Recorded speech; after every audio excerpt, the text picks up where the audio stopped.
الحمد لله نحمده ونستعينه ونستغفره ونعوذ بالله من شرور أنفسنا ومن سيئات أعمالنا. من يهده الله فلا مضل له ومن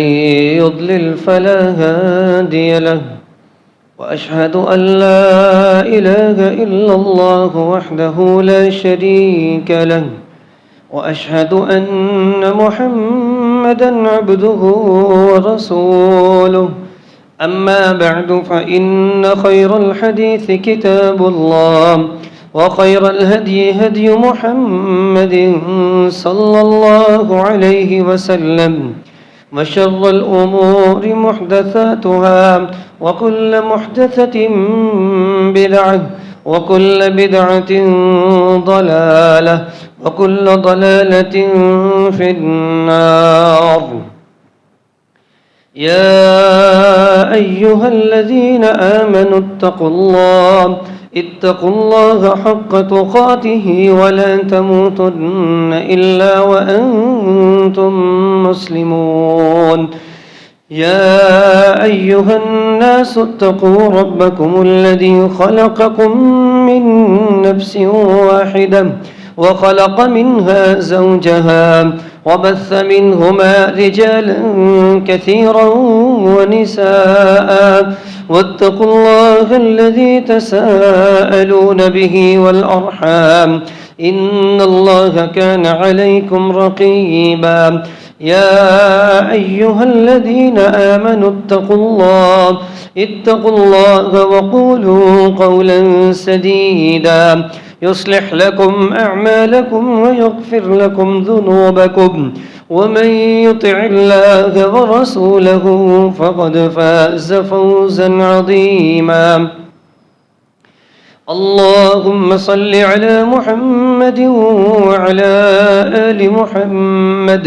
كما صليت على إبراهيم وعلى آل إبراهيم إنك حميد مجيد. اللهم بارك على محمد وعلى آل محمد كما باركت على إبراهيم وعلى آل إبراهيم إنك حميد مجيد. رب اشرح لي صدري ويسر لي أمري واحلل عقدة من لساني يفقه قولي.